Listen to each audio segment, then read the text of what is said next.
बराबर में खड़े होते हैं। तो आपको लगता है कि ये वाला स्ट्रेटजी बढ़िया रहा कि पवन सिंह बड़े थे, पवन सिंह को हमने सी टारगेट किया, उन्होंने हमको रिएक्ट किया तो उन्होंने ऑटोमेटिकली हमको बड़ा कर दिया, फिर हमारा टैलेंट भी लोगों ने देखा, अब टैलेंट और कंट्रोवर्सी दोनों हमको सुपर डुपर हिट कर दिया। नहीं, मैं पवन सिंह जी से ऐसे नहीं लड़ा कि भैंस पर से चढ़ के आकर पवन जी को खोद दिया। मैं पहले पवन जी के सामने बैठा, हाँ। पवन जी के सामने खड़ा हुआ, हाँ। पवन जी के कंपटीटर बना, हाँ। पवन जी से बेहतर बॉडी बनाई, पवन जी से बेहतर डांस किया, पवन जी से बेहतर मैंने हर वो चीज़ें की। हाँ। मैं खुद पे काम किया, जो पवन भैया नहीं कर पाते थे वो मैंने किया। पहले मैं उस आदमी के पास गया, तब मुझे लगा जी मेरे लायक हैं, क्योंकि मैं किसी को ऐसे तो खोद नहीं सकता। लगना चाहिए ना कि मैं पहले उसके लायक बनूं खोदने के। कोई क्यों नहीं खोद देता? बाकी जो कलाकार हैं काहे नहीं खोद देते हैं, खेसारी को चाहे काहे नहीं खोद देते हैं पवन जी को। विषय वो नहीं है बाबा, आपके अंदर हथियार होगा ही नहीं तो आप क्यों किसी से लड़। हे विनोद, देख रहा है रे हमारे खेसारी भैया क्या बोल रहा है। देखो भाई, खेसारी का फैंस हो या पवन सिंह का, भाई अब कंट्रोवर्सी चालू हो गया।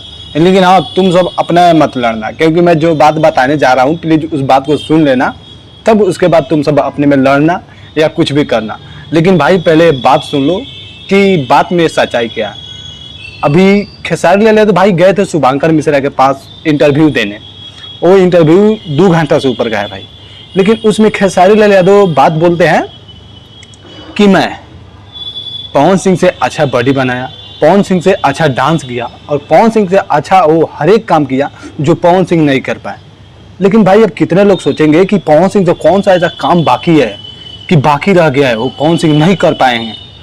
तो भाई मैं एक बात बताना चाहता हूँ, आप ही लोग सोचिए, अपने दिल से सोचिए कि पवन सिंह के पास क्या खेसारी जैसा बॉडी है, क्या खेसारी ऐसा डांस है पवन सिंह के पास? हाँ भाई, पवन सिंह के पास वो डांस है जो देखने में काफ़ी अच्छा लगता है, लेकिन वो नाच नहीं पाते हैं।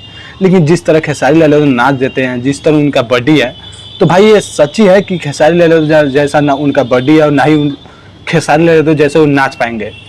लेकिन भाई पवन सिंह के फैंस प्लीज़ नाराज मत होना, और खेसारी लाल यादव के फैंस प्लीज़ तुम सभी शांत रहना, क्योंकि भाई खेसारी लाल यादव शुभंकर मिश्रा जब एक बात और पूछे हैं कि क्या खेसारी लाल यादव से भोजपुरी इंडस्ट्री में सबसे अच्छा सॉन्ग कौन गाता है, तो भाई उसमें खेसारी लाल यादव पता है क्या कहते हैं? पवन सिंह। तो भाई आप ही लोग सोचिए, हमारे भोजपुरी इंडस्ट्री के खेसारी लाल यादव वो स्टार हैं जो हर एक आदमी को लेकर चलते हैं। अब आप ही लोग सोचिए कि आप लोग सोचेंगे पवन सिंह को छेड़ दिए, ये कर दिए, हम लोग नहीं छोड़ेंगे। तो भाई तुम ही सोचो, अगर 2 आदमी का कंपटीशन नहीं होगा तो हमारी भोजपुरी इंडस्ट्री आगे कैसे बढ़ेगी? अब मान लो पवन सिंह और खेसारी यादव आपस में अगर भिड़ते हैं तो भाई तभी भोजपुरी आगे जाएगी, क्योंकि वो अगर ये उनको खोदते हैं तो वो सोचेंगे कि मैं इससे बेहतर अच्छा फिल्म लाऊंगा, इससे बेहतर सॉन्ग लाऊंगा, तब जाकर भोजपुरी आगे बढ़ेगी। अगर दोनों भाई मिल गए तो वही चलेगा, समझ रहे हो ना? तो भाई कंट्रोवर्सी चाहिए। अब ऐसा नहीं कि दोनों आदमी ना बोले, बस काम से कंट्रोवर्सी चाहिए कि वो आदमी ऐसा किया है तो मैं इससे बेहतर लाऊं। तो भाई प्लीज़ पवन सिंह के फैंस और खेसारी यादव के फैंस आपस में ना भिड़े, क्योंकि बात में सच्चाई है। जो बात बोले हैं खेसारी यादव उसमें भाई सच्चाई है, क्योंकि अगर दोनों आदमी एक रहते हैं तो ऐसा नहीं होगा। और जो बात बोले हैं खेसारी लाल यादव कि उनसे अच्छा बॉडी है, उनसे अच्छा डांस है, तो बात सही है। तो प्लीज़ आप लोग ना लड़े और एक कंट्रोवर्सी में रहेंगे तभी भाई हमारी भोजपुरी आगे बढ़ेगी। ध्यान रखना, पवन के फैंस हो चाहे खेसारी के फैंस हो, बस ध्यान रखिए कि ये दोनों आदमी एक साथ होकर, भले कंट्रोवर्सी चलती रहे लेकिन काम के तौर में ये उनसे बेहतर करे, वो उनसे बेहतर करे, तभी भोजपुरी आगे बढ़ेगी बाबू। बस यही कहना चाहते थे। तो आप लोग समझ गए होंगे, आप लोग खेसारी और पवन के फैंस काफ़ी अच्छे हैं, समझ गए होंगे। बस तब तक लिए जय भोजपुरी और जय समाज।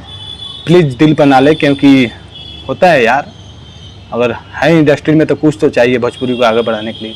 तब तक लिए जय भोजपुरी और जय समाज। और मेरे चैनल पर आए तो प्लीज़ भी दोस्तों मेरे चैनल को सब्सक्राइब कर लो, ताकि ऐसे वीडियो आप तक पास पहुँचता